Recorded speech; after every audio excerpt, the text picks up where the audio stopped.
Isang mapagpalang araw sa ating lahat. Ginang Elena M. Matarinis po, Teacher 3 ng Lorenzo Tan National High School. Ako ang magiging guro ninyo sa Araling Panlipunan para sa ikasampung baitang.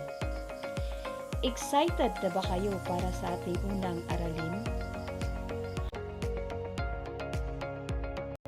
Ang paksang tatalakayin natin ngayong araw ay tungkol sa konsepto at katuturan ng pag-aaral ng kontemporaryong issue. At inaasahang pagkatapos ng aralin ito ay nasusuri ninyo ang kahalagahan ng pag-aaral ng mga kontemporaryong issue. Bago natin sisimulan ang ating talakayan, ay may ibibigay akong mga suliranin o issue. Ang gagawin nyo lang ay tukuyin kung ito ba ay kontemporaryong issue o hindi. Isulat ang TI kung kontemporaryong issue ang aking nabanggit at hindi kung ito naman ay hindi kontemporaryo. Isulat sa inyong kwaderno ang inyong mga sagot. Una, climate change. Pangalawa, abortion. Pangatlo, solid waste. Pang-apat, pananakop ng mga Kastila. Panglima, COVID-19. Pang-anim, global warming. Pampito, traffic. Pangwalo, World War I. Pangsyam, lindol. Pansampo, corruption.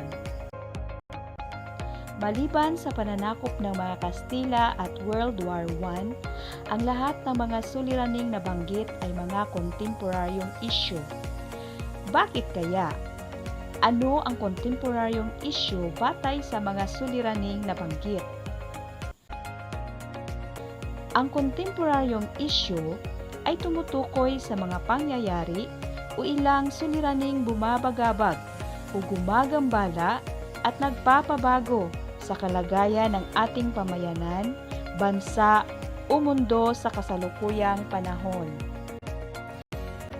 Ang mga isyung ito ay may kaugnayan sa mga temang tulad ng lipunan, karapatang pantao, relihiyon, ekonomiya, politika, edukasyon, kapaligiran, pananagutang pagkamamamayan at pananagutang pansibiko.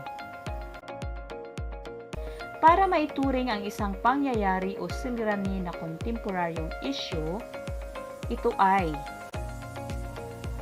mahalaga at makabuluhan sa lipunang ginagalawan, may malinaw na epekto o impluwensya sa lipunan o sa mga mamamayan, nagaganap sa kasalukuyang panahon o may matinding epekto o impluwensya sa takbo ng kasalukuyang panahon, at may mga temang na pag-uusapan at may maganda o positibong impluwensya o epekto sa lipunan. Ang mga sumusunod ay mga kontemporaryong issues sa ating bansa at sa ibang panig ng mundo.